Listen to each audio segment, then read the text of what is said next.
I'm Errol Barnett at the CBS Broadcast Center in New York. Defense Secretary Pete Hegseth is beginning a briefing on the U.S. war with Iran. Let's listen. Military results in just weeks. Korea, Vietnam, Iraq, Afghanistan. As the president has pointed out, all took years, decades. Vague missions, shifting sands, little to show for it. Operation Epic Fury has been laser focused from the very start, as I've said to all of you. Clear mission objectives, and ultimately Iran will not have a nuclear weapon. It's a bold and dangerous mission, a gift to the world, historic, courtesy of a bold and historic president.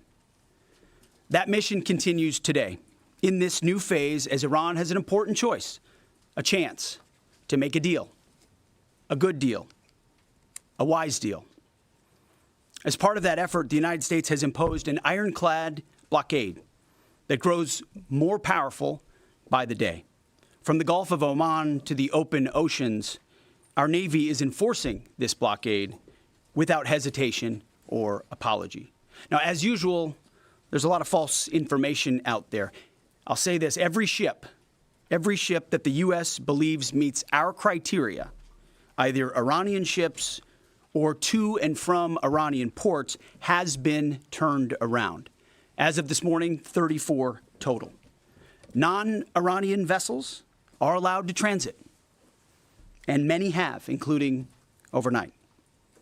Not only is the blockade growing, in fact, a second aircraft carrier will join the blockade in just a few days, but this growing blockade is also gone global. Just this week, we seized 2 Iranian dark fleet ships in the Indo-Pacific region that had left Iranian ports before the blockade went into effect. They thought they'd made it out just in time. They did not. We seized their sanctioned ships, and we will seize more. Our blockade is growing and going global.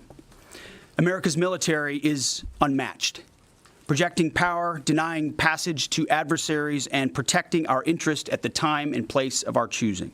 No one sails from the Strait of Hormuz to anywhere in the world without the permission of the United States Navy. To the regime in Tehran, the blockade is tightening by the hour. We are in control, nothing in, nothing out.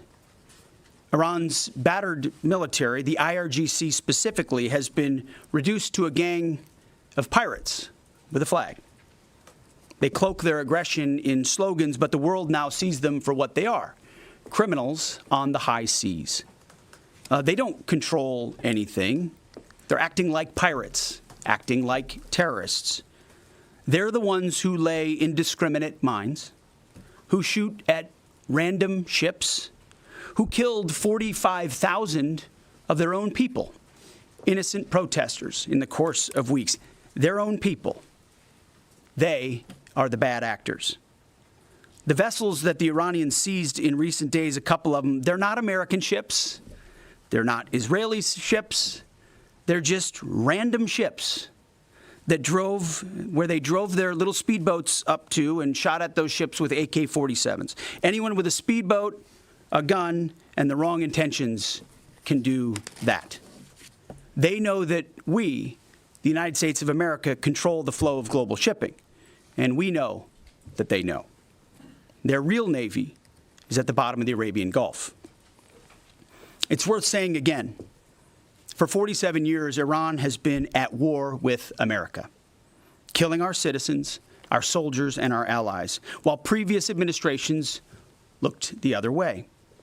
The real endless war is the war that Iran has waged on us for 47 years. President Trump is the only president with the guts and moral clarity to finally do something about it. I see it every day behind closed doors. President Trump's fortitude is unshakable, and his mission is crystal clear. President Trump said it again yesterday. We have all the time in the world, and we're not anxious for a deal. And I hear him say it every day in private as well. Iran knows that they still have an open window to choose wisely. As we said previously, choose wisely at the negotiating table. All they have to do is abandon a nuclear weapon in meaningful and verifiable ways, or instead they can watch their regime's fragile economic state collapse under the unrelenting pressure of American power. A blockade as long as it takes, whatever President Trump decides. Because the bottom line remains the bottom line. Iran will never get a nuclear bomb. The choice is theirs, but with this blockade, the clock is not on their side. Moreover, President Trump has authorized the United States Navy to destroy any Iranian fast boats that attempt to put mines in the water or disrupt passage through the Strait of Hormuz, to shoot and kill. Our commanders have clear rules of engagement. If Iran is putting mines in the water or otherwise threatening American commercial shipping or American forces, we will shoot to destroy. No hesitation, just like the drug boats in the Caribbean. It's also worth saying, this should not be America's fight alone. We barely use the Strait of Hormuz as a country. Our energy doesn't flow through there, and we have plenty of energy. Just look at the new global Congo line, headed to Texas. A beautiful picture. Europe and Asia have benefited from our protection for decades, but the time for free riding is over. America and the free world deserve allies who are capable, who are loyal, and who understand that being an ally is not a one-way street. It's a two-way street. We are not counting on Europe, but they need the Strait of Hormuz much more than we do, and might want to start doing less talking and having less fancy conferences in Europe and get in a boat. This is much more their fight than ours. On this core mission, America's will is unshakable, our capabilities unmatched. Our blockade is only growing and going global. And as the President said, we have all the time in the world. Iran has a historic chance to make a serious deal, and the ball is in their court. Either way, the War Department stands ready for what comes next, locked and loaded. May God continue to bless our warriors each and every day and on each and every mission. Mr. Chairman, over to you. Thank you, Mr. Secretary, and good morning, everyone. Thanks for being here. Today marks 55 days since the President of the United States ordered major combat operations against Iran. Today and this morning, the Joint Force remains postured and prepared to recommence major combat operations on the order of the President. On April 8th, the President announced a ceasefire, and last week, at the President's direction and on order of the Secretary, U.S. CENTCOM began enforcing a blockade against all commercial vessels going into and out of Iran and their ports. Simultaneously, the U.S. military, in support of the U.S. Department of Justice, was ordered to conduct maritime interdiction operations against sanctioned and dark fleet vessels globally. This operation also began on April 8th, and what I'd like to do this morning is update all of you on those actions and activities. First, as I mentioned, U.S. Central Command continues to maintain a strict blockade on all the ports.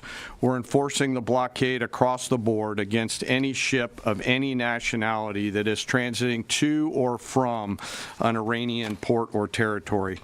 We're closely tracking vessels of interest headed towards Iran and those moving away from Iran that were outside the blockade area when this blockade was ordered.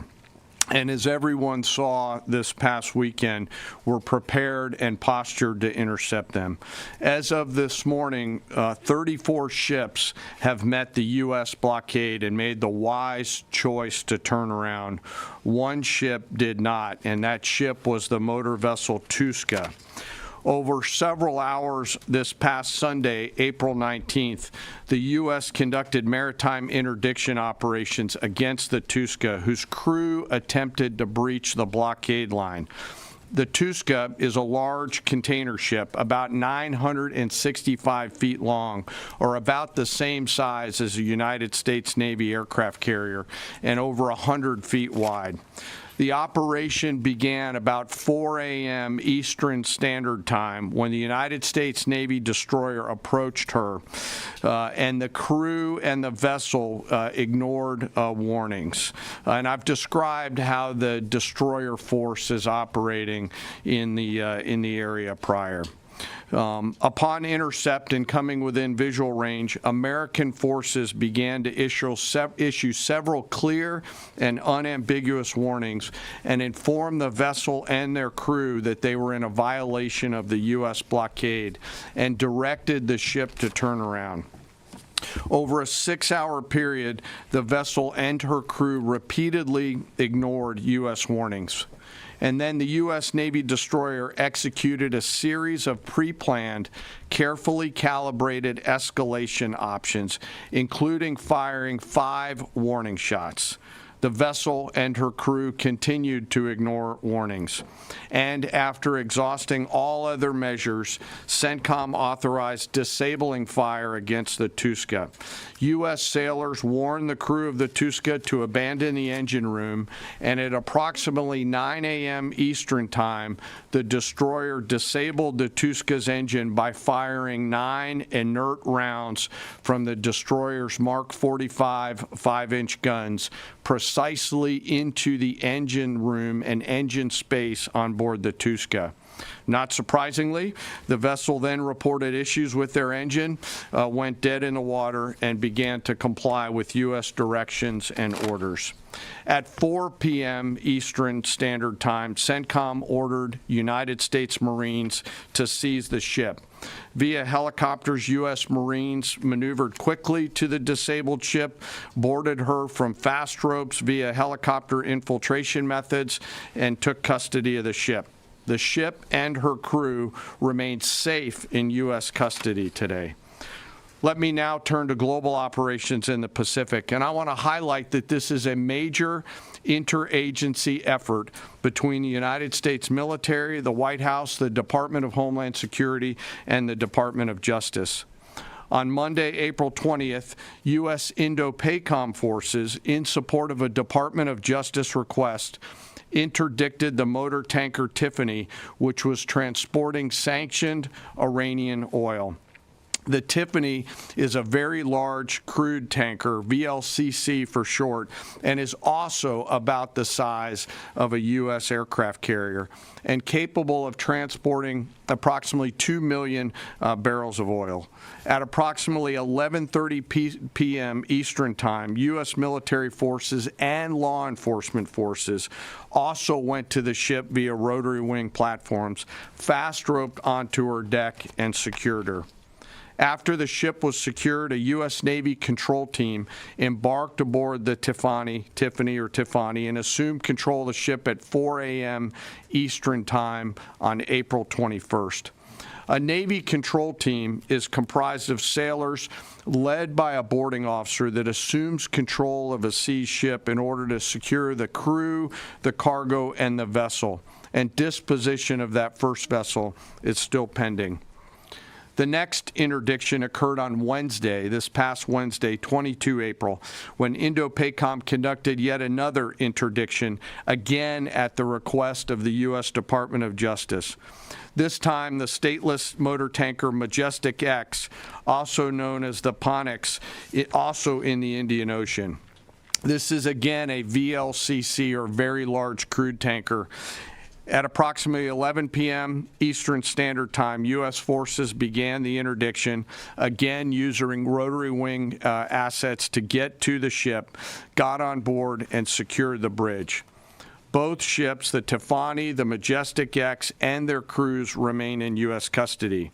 And we will continue to conduct similar maritime interdiction actions and activities in the Pacific and Indian Oceans against Iranian ships and vessels of the Dark Fleet.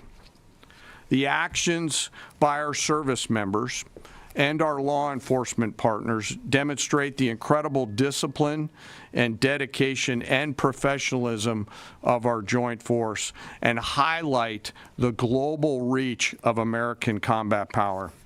The joint force remains on ensuring the Iranian regime cannot harm our interests or those of our allies and partners.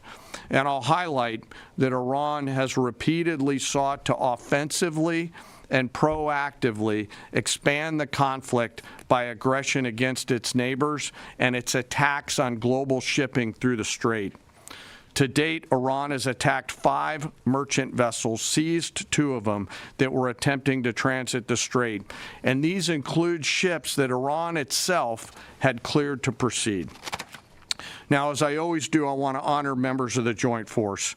Today, I want to highlight and proudly describe the essential role of our intelligence enterprise and the role that they play in conducting our military operations. The totality of their work is the culmination of days, months, and in many cases, years of work by our uniformed and civilian intelligence professionals. We have been able to do the work that we are ordered to do because America's intelligence force, including our core collectors and analysts, have spent decades searching for every loose thread. From the determination of a particular intelligence requirement to that piece of intelligence being collected in the field by a military or interagency case officer to the rigorous analysis that goes into reporting on that finding, those team members spend their careers answering the incredibly important questions that we must attempt to answer before, during, and after operations. They live in the enemy's mind. Normally located behind the green door, behind the vault door, in dark, windowless rooms across the world, 24 hours a day, 7 days a week, 365 days a year, are world-class intel members from DIA, our service intelligence components, NSA, NGA, CIA, NRO, and in the case of the operations that I've just described, the Office of Naval Intelligence, all work tirelessly to sift through the mountains of collected information using tools, tactics, techniques, and procedures that I'm not going to discuss today. The sun never sets on these world-class professionals, and their goal is every minute of every day to be on the account. And they know the enemy. They know their combat capability, their weapons, their industrial and economic systems, and they know their leaders' pattern of life, where they go, what they think, and what they do. Thanks to their work, we know Iran, and it is an incredible work that they do. Again, none of our operations that we've conducted during my time in this job could have been done without the service of these intelligence professionals. And the distance from those core collectors and those analysts to those Patriot crews who are defending U.S. forces forward or the fighter pilots is incredibly small. Every single day, as their mottos say, they are committed to excellence in the defense of the nation and to securing the future, and they're doing the work of the nation. Before I close, as I do every time, I want to highlight and remember our fallen. Today, I want to highlight the 63 victims of the terrorist bombing of the U.S. Embassy in Beirut, which occurred 43 years ago, just a few days ago, on April 18th, 1983. At that time, this was the deadliest attack on a U.S. diplomatic mission, and this was the first attack conducted by Iranian-backed forces on Americans. The suicide bomber detonated a vehicle-borne improvised explosive device out in front of the embassy, killing 63 innocent people, including 32 Lebanese, 14 visitors, and 17 Americans. And among those lost, members of the Joint Force to include 3 Army soldiers and 1 United States Marine. We remember their names: Sergeant First Class Richard Twine, Staff Sergeant Ben Maxwell, Staff Sergeant Mark Salazar, and United States Marine Corporal Vincent McMaw. Today we remember them. We carry on their memory and the memory of all our fallen, and remain grateful for their sacrifice and that of their families, who continue to show us what courage looks like. As we continue to press forward and maintain these operations, the Secretary, the Joint Chiefs of Staff, and I are deeply humbled by the spirit, tenacity, and commitment and grit of the 2.8 million members of our Joint Force. The Secretary and I thank every member of the Joint Force engaged in this operation, every warrior who remains deployed or who is supporting from here at home. Thank you to and thank you to your families. Sir, I'll turn it back over to you. Thank you, Mr. Chairman. We'll take a few questions. Thank you. In your estimation, have there been increased or decreased instances of Iranian vessels either approaching or trying to breach the blockade the longer it is in effect? And another question about the mine threat. Has the mine threat been neutralized enough to facilitate freer flow in the straits? Well, to the second question, first of all, we are seeing vessels transiting. There are paths that are open.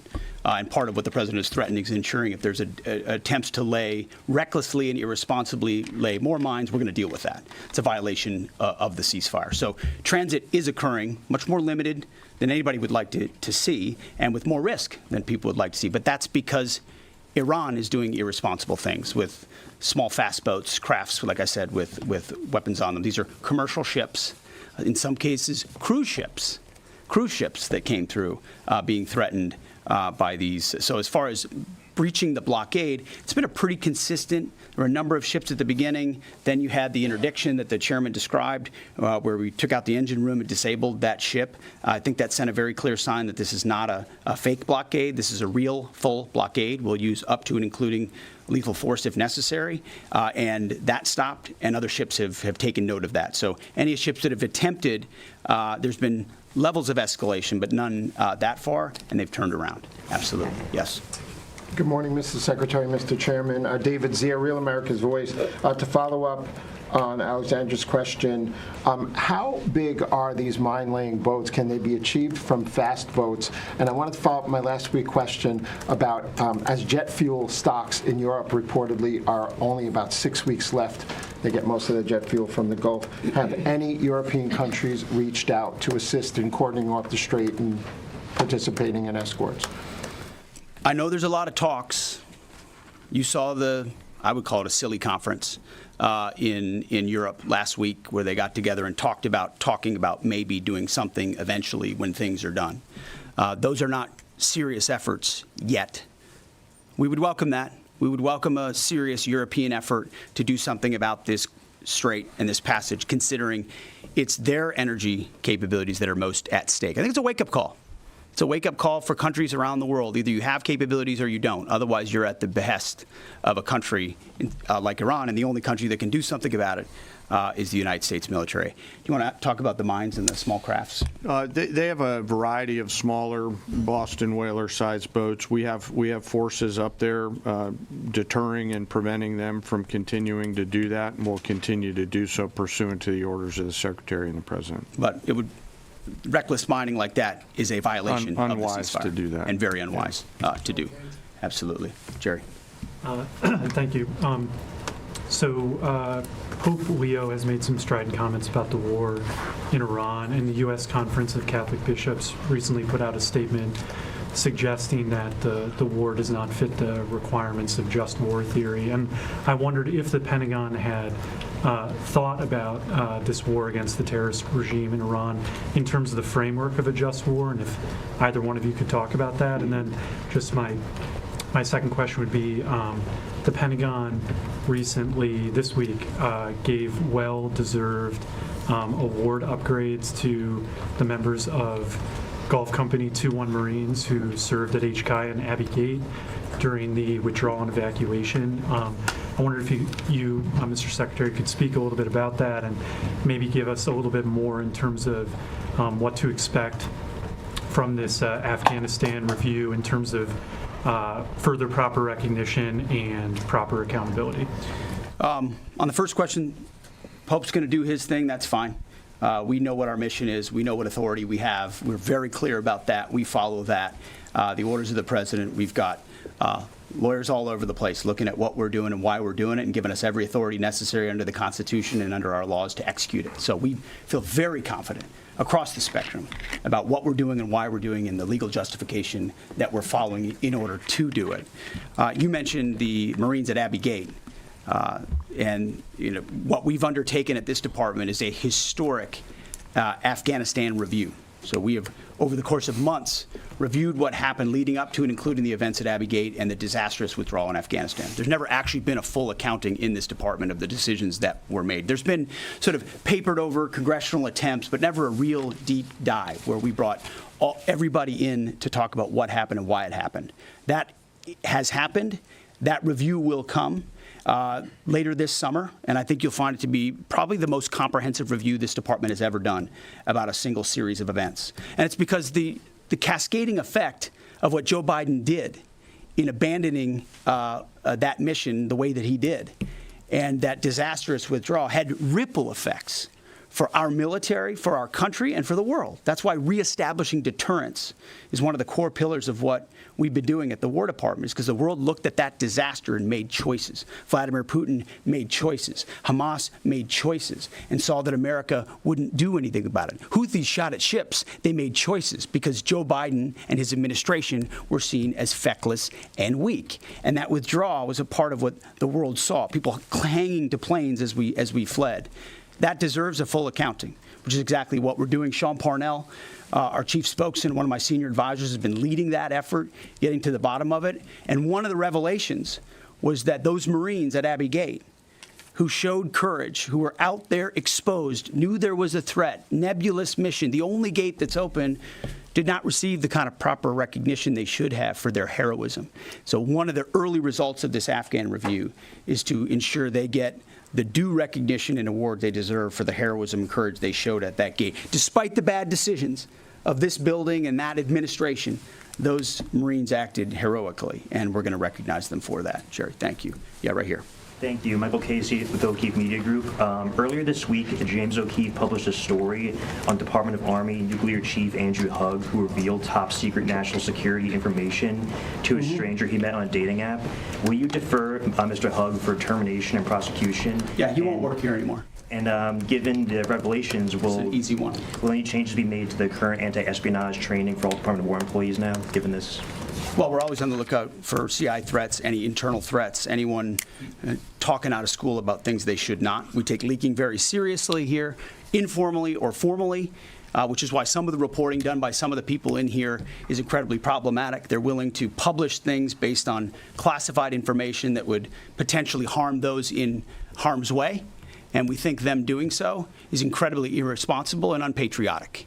And it would encourage members of the press to think twice about the lives they're affecting when they publish things in their publications like the New York Times. Yes, right here. Was the Tuska carrying dual-use equipment to China? Sir, so I'm sorry, the question's right here. Thank you. Ryan Morgan with the Epic Times. Earlier this week, on that topic, there was a report, I believe, with the Washington Post that the Pentagon had briefed Congress that it could take up to 6 months to fully sweep the Strait of Hormuz for mines.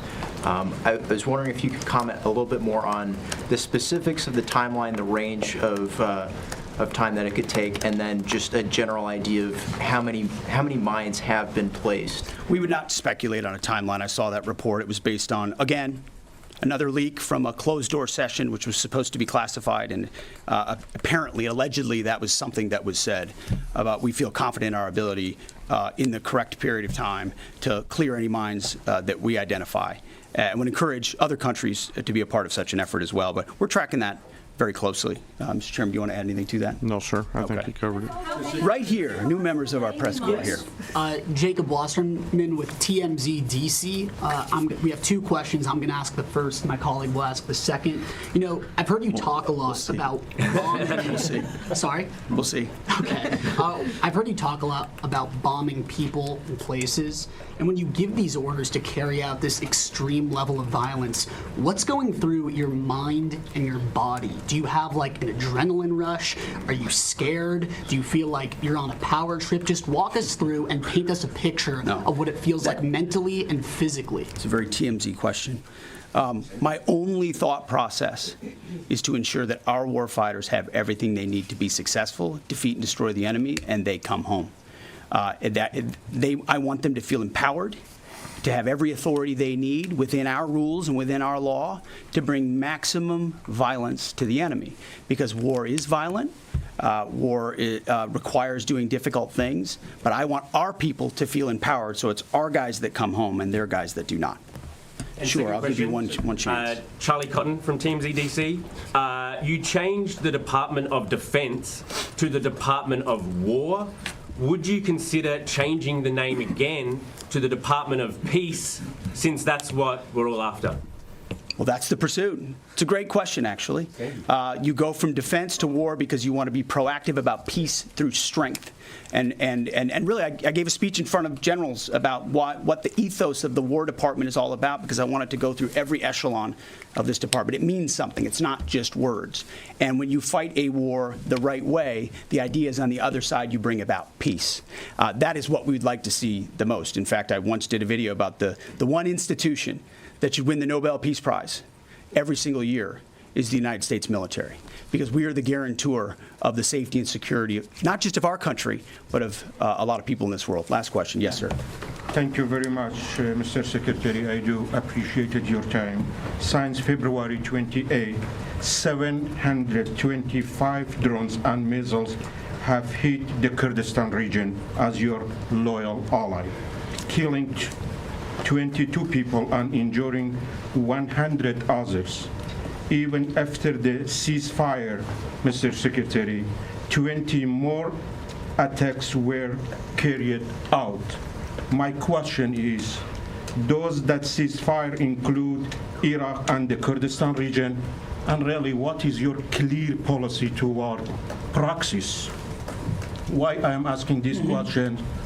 By President Masoud Barzani's statement, 5 times targeting his office, even targeting President of Kurdistan region residents in the Hague City. We watch it very closely, and that area and those folks, the Kurds, deal with a lot of what the IAMGs or the proxies are capable of doing. And a reminder of the reverberating effect of this Iranian regime. It's not just what it does to its own people, killing 45,000 of its own citizens just recently, but it's also the terror they've brought to the region. And so getting a good deal and making sure they can't wield a nuclear weapon over top of those proxies is why this mission is such an important one. Thank you very much. Appreciate it. Thank you. We were listening there to Pete Hegseth, the Defense Secretary, and Dan Caine, the Chairman of the Joint Chiefs, discuss the latest on the U.S. effort against Iran. We heard them tally 34 being the number of vessels that the U.S. has turned around. These are Iranian ships or those headed to or from Iranian ports. We also heard the Defense Secretary describe the Revolutionary Guard in Iran as a gang of pirates, saying that despite claims that the U.S. had eliminated the country's ability to have a navy, that boats with people with weapons have continued to terrorize, in the Defense Secretary's words, vessels moving through the strait. We also heard some criticism from the Defense Secretary toward Europe. There was a recent conference where Britain and France tried to come up with a way they could help fortify the Strait of Hormuz. He called it a silly conference and said Europe needs to do more. The time for freeloading, he says, is over in describing Europe. And he also said Iran has a historic chance for a serious deal. The ball is in their court. CBS News White House reporter Olivia Rinaldi was also watching this Pentagon briefing along with us. Olivia, I'm wondering what's jumping out to you and what new information we're getting out of the White House today as this press conference is underway about the pressures the U.S. is under when it comes to fuel and goods being transported.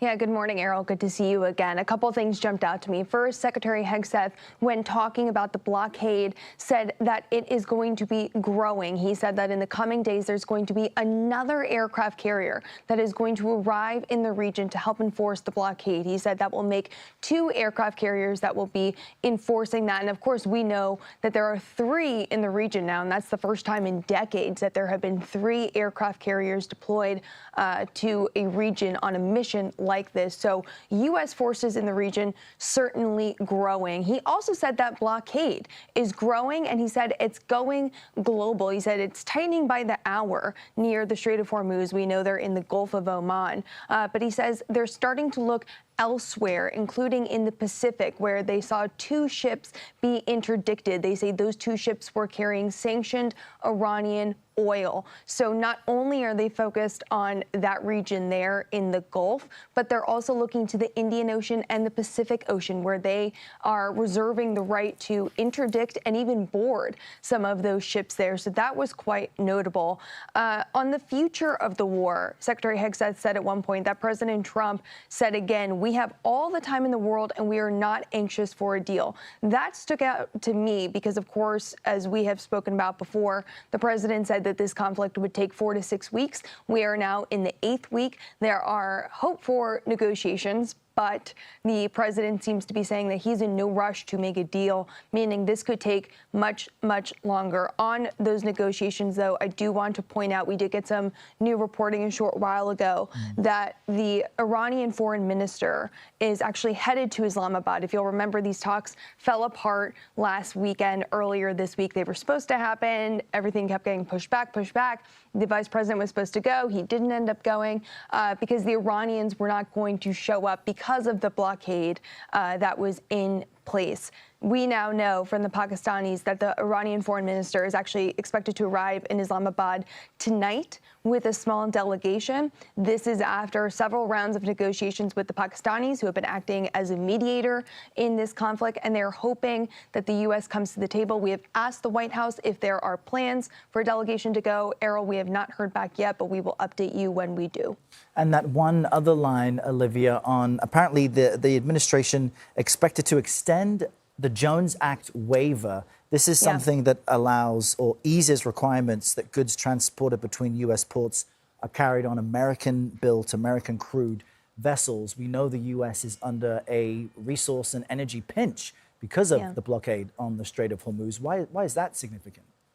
It's extremely significant. The Jones Act basically says that U.S. goods or goods transported to the U.S. have to be transported by U.S. flagged vessels into U.S. ports. And by waiving that for another 90 days, it allows foreign flagged ships to come into port and bring those goods. And the reason why that's notable, of course, is, and you've heard this rhetoric from the president and Secretary Hegseth over the last couple of days, they're talking about these trains of ships that are going into U.S. ports in Texas, in Louisiana, that have oil and gas on them. So allowing them to come in, be refined here, and perhaps sold to market as a way to kind of change what the global oil shipping, stature is right now. Significant for sure. So something we're going to have to watch closely. But yeah, the White House just confirmed that they extended that for another 90 days. It was previously extended for 30 days, but shows you again how long they are thinking in terms of this conflict. Right. Expected to drag out many more weeks, possibly. Olivia, Rinaldi, thank you so much. I know we'll see you at the top of the hour as our coverage continues. Now we want to jump to Elliot Ackerman. He is a CBS News contributor and a Marine veteran, also listening in to the briefing there from the Pentagon. Elliot, good morning to you. Give us the bigger picture here, because as was just laid out in this briefing, we're 55 days into this overall campaign and about 16 days into the blockade. And based on everything that we've just learned, it appears that everyone is digging in, and the expectation is this will continue for some time. What was your main takeaway from the press briefing, either what was or what was not said? Yeah, thanks so much, and good to be with you this morning, Errol. Two things. There's been a lot of talk about what the strategy has been in Iran and what is going to be going forward for the United States. And I think we are seeing that both sides are really settling into, for lack of a better word, what's a siege? A siege, basically a test of wills. Who can stand the most economic pain, political pain? So I think we should plan for this to drag on for quite some time. Second point is opportunity cost for the United States. As we see more and more resources being committed to the region, as we see the conflict in Iran sucking up the attention of U.S. policymakers, That means that the United States is not paying attention to other strategic challenges, the China, for instance, North Korea. So for me, that's really kind of the top line that I took away from this press conference. And what about weapons and ammunition? I've seen some reporting that the longer the U.S. campaign continues to focus on the Strait of Hormuz and Iran, the less available those weapons, ammunition, and resources are available for other efforts. Absolutely. We saw this when the war began, that it took time for the U.S. to surge forces into the Strait of Hormuz. You might remember the groups of Marines that had to come all the way from Okinawa near Japan. So once those resources are repositioned, and that includes, weapons systems, it takes a long time for them to be repositioned again. And that vacuum creates space for our adversaries to move around. And again, it takes attention away from conflicts that are also going on. I mean, Ukraine is another one that we're not paying attention to. So opportunity cost here when it comes to Iran. Elliot, Ackerman, always great to get your insight. I'm sure you'll pop up on our coverage throughout the day. Thanks for being with us this morning. And that concludes the Pentagon press briefing, but we will continue to cover this issue, of course, throughout the day. Adriana Diaz will join me here at 9 a.m. Eastern for more coverage, as well as the day's other big stories. But for now, let's get you back to CBS Mornings. I'm Errol Barnett.